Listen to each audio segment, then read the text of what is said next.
साथियों नमस्कार। मैं राहुल कुमार शर्मा एक बार फिर से स्वागत करता हूं। क्या शांतिपूर्वक प्रदर्शन पर जरूरत से ज्यादा बल प्रयोग हुआ या फिर पुलिस ने कानून व्यवस्था बनाए रखने के लिए वही किया जो उसे उचित लगा? यही वह सवाल है जिसने 20 जुलाई की घटना को एक बड़े राष्ट्रीय, राजनीतिक और सामाजिक मुद्दे में बदल दिया। नीट पेपर लीक को लेकर कई दिनों से देश भर में विरोध प्रदर्शन चल रहे थे। छात्रों और उनके विभिन्न संगठनों की मांग थी कि परीक्षा में कथित अनियमितताओं की जवाबदेही तय की जाए और तत्कालीन शिक्षा मंत्री धर्मेंद्र प्रधान इस्तीफा दें। इन्हीं प्रदर्शनों के बीच 20 जुलाई को दिल्ली के जंतर मंतर सहित देश के कई हिस्सों में बड़ी संख्या में लोग एकत्र हुए। प्रदर्शनकारियों का कहना था कि उनका आंदोलन शांतिपूर्ण चल रहा था और वे अपनी मांगों को लेकर लोकतांत्रिक तरीके से सरकार तक पहुंचना चाहते थे, जबकि प्रशासन की जिम्मेदारी कानून व्यवस्था बनाए रखने की थी। इसी दौरान पुलिस कार्रवाई को लेकर विवाद खड़ा हो गया। कुछ दिनों बाद लोकसभा में विपक्ष के नेता राहुल गांधी ने उन प्रदर्शनकारियों के साथ प्रेस कॉन्फ्रेंस की जिन्होंने आरोप लगाया था कि प्रदर्शन के दौरान उनके साथ अनुचित व्यवहार तथा अत्यधिक बल प्रयोग किया गया है। ये कॉन्स्टिट्यूशन के लिए लड़े, एजुकेशन सिस्टम के लिए लड़े और इंडिया के फ्यूचर के लिए लड़े। मेन डिस्कशन वायलेंस पे था, हिंसा पे था, और इनका कहना है कि इन्होंने किसी पर हिंसा नहीं की है, मगर इनका नॉन स्टॉप हरासमेंट हो रहा है। इनको धमकाया गया और इन पर लाठियां चलाई गई, इनको मारा गया। राहुल गांधी ने कहा कि लोकतंत्र में युवाओं की आवाज सुनी जानी बहुत आवश्यक है और यदि किसी भी नागरिक के साथ कानून से परे जाकर व्यवहार हुआ है तो उसकी निष्पक्ष जांच होनी चाहिए। प्रेस कॉन्फ्रेंस के दौरान कई प्रदर्शनकारियों ने अपने अनुभव साझा किए। उत्तर प्रदेश से आई एक छात्रा फराह नाज ने आरोप लगाया कि उन्हें हिरासत में रखा गया, उनके साथ मारपीट हुई और उनके नाम के आधार पर आपत्तिजनक टिप्पणी की गई। झारखंड की नूतन टोपो ने दावा किया कि प्रदर्शन के दौरान उन्हें गंभीर चोटें आईं। नागपुर से आए एक प्रदर्शनकारी ने आरोप लगाया कि कई लोग घायल हुए और उन्होंने घायलों को अस्पताल पहुंचाने में मदद की। मुंबई की प्रदर्शनकारी रिया अहीर ने कहा कि घटना के बाद उन्हें सोशल मीडिया पर व्यापक ऑनलाइन उत्पीड़न का सामना करना पड़ा और उन्होंने पुलिस में शिकायत भी दर्ज कराई।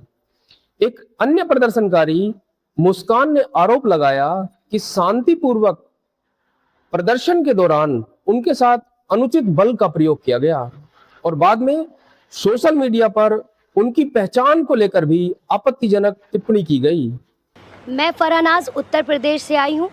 मैं एज अ ग्रेजुएशन स्टूडेंट हूँ, लेकिन हम जब 20 तारीख को जंतर मंतर पे एकदम पीसफुल होकर प्रोटेस्ट कर रहे थे, ये पुलिस के गुंडे बहुत बुरी तरीके से हमको मारे। इतने बुरा इंजर्ड करने के बाद में ये लोग हम लोगों पे ये बोलते हैं कि अगर आप कार्रवाई करोगे तो हम लोग भी डायरेक्ट कार्रवाई करेंगे। देन उसके बाद भी जब इनसे ये नहीं बना तो ये लोग कहने लगे, ये पुलिस का कहना था कि इनका नाम क्योंकि मुसलमान नाम से इन लोगों ने जज किया कि मैं फरानाज। पहले इन्होंने मुझे मारने के बाद बस में बिठाया, 3 घंटे तक लिटरली रखे और फिर उसके बाद बोलते हैं कि नाम क्या है। मैंने कहा फरानाज। इनकी लिस्ट अलग बनाई जाएगी क्योंकि ये लोग देशद्रोही हैं। तो सर, अगर हम लोग शांति से प्रोटेस्ट कर रहे हैं, क्या हम देशद्रोही हैं? क्योंकि हम लोग नॉर्मल लगा रहे थे वंदे भारत और भारत माता की जय, उसके बावजूद भी हम लोग को मारने के बाद देशद्रोही बोलते। तो ये इन्होंने हमारे साथ किया। उसके साथ साथ सोशल मीडिया पे लगातार आ रहा है कि अरे ये लोग सिर्फ देशद्रोही पना करने गए थे। मैं वो लड़की हूँ जो मुंबई पुलिस के सामने आ गई थी। यू गाइस से कि ये वो लड़की है जो वायरल हो गई है, जिन्होंने मुंबई पुलिस को रोका था। बट मैं मीडिया से ये कहना चाहूँगी, मैं वो लड़की हूँ जिन्होंने 20 बच्चों को अनलॉफुली डिटेन होने से रोका था। Please change your narrative, change your perspective. पर जो भी मैंने किया उसकी वजह से मुझे बहुत हरास किया जा रहा है। ट्रोलिंग नहीं बोलूँगी मैं, क्योंकि ये ट्रोलिंग नहीं है, ये क्राइम है। और सिर्फ यही नहीं, जनता ही नहीं बल्कि पार्टी वर्कर्स भी अभी अपने फेसबुक पर पोस्ट लगा रहे हैं मेरे बारे में, गलत गलत बोल रहे हैं कि मैं जो कुछ भी कर रही हूँ 140 रुपीज़ में अपनी बॉडी बेच रही हूँ। सर आप खुद ही सोचिए, उनके दिमाग में ऐसा कितनी गंदगी भरी रहेगी कि वो ये बोल रहे हैं।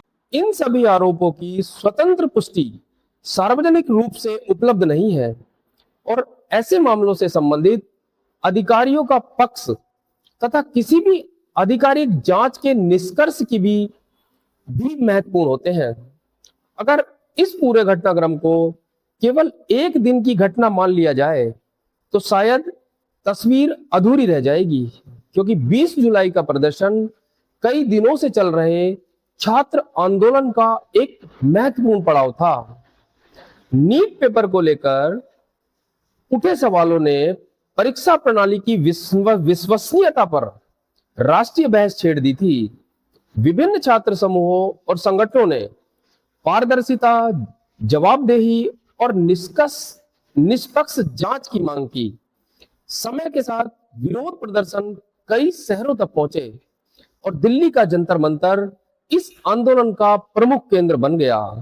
विपक्ष ने इस मुद्दे पर संसद और सार्वजनिक मंचों पर उठाया, जबकि प्रदर्शन की जिम्मेदारी सार्वजनिक व्यवस्था बनाए रखने की ही रही।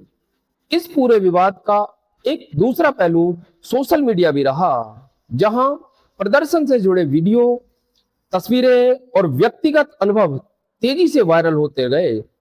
कुछ लोगों ने प्रदर्शनकारियों का समर्थन किया तो कुछ ने उनकी आलोचना भी की। कई प्रदर्शनकारियों ने दावा किया कि उन्हें ऑनलाइन ट्रोलिंग और व्यक्तिगत हमलों का सामना भी करना पड़ा। हालांकि सोशल मीडिया पर प्रसारित हर जानकारी स्वतः सत्य नहीं मानी जा सकती, इसलिए किसी भी दावे का मूल्यांकन विश्वसनीय स्रोतों, आधिकारिक रिकॉर्ड और उपलब्ध साक्ष्यों के आधार पर किया जाना चाहिए। लोकतांत्रिक व्यवस्था में शांतिपूर्वक प्रदर्शन नागरिकों का अधिकार है, वही कानून व्यवस्था बनाए रखना प्रशासन की जिम्मेदारी है।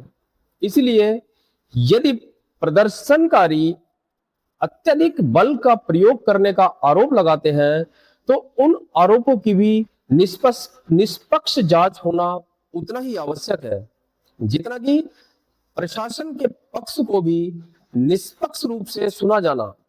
किसी भी संवेदनशील घटना का अंतिम निष्कर्ष केवल तथ्यों, आधिकारिक जांच और न्यायिक प्रक्रिया के आधार पर ही निकाला जा सकता है, न केवल राजनीतिक बयानों या सोशल मीडिया पर चल रहे नैरेटिव के आधार पर।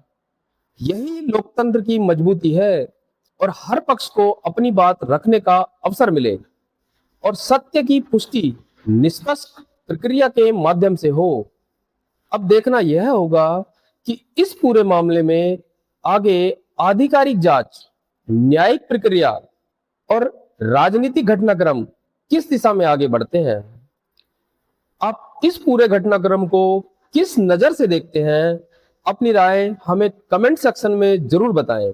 अगर आपको यह विश्लेषण तथ्यपरक और उपयोगी लगा हो तो वीडियो को लाइक करें, अपने दोस्तों के साथ शेयर करें और ऐसे ही विश्लेषण से किए गए न्यूज एनालिसिस के लिए चैनल को सब्सक्राइब करना ना भूलें। धन्यवाद।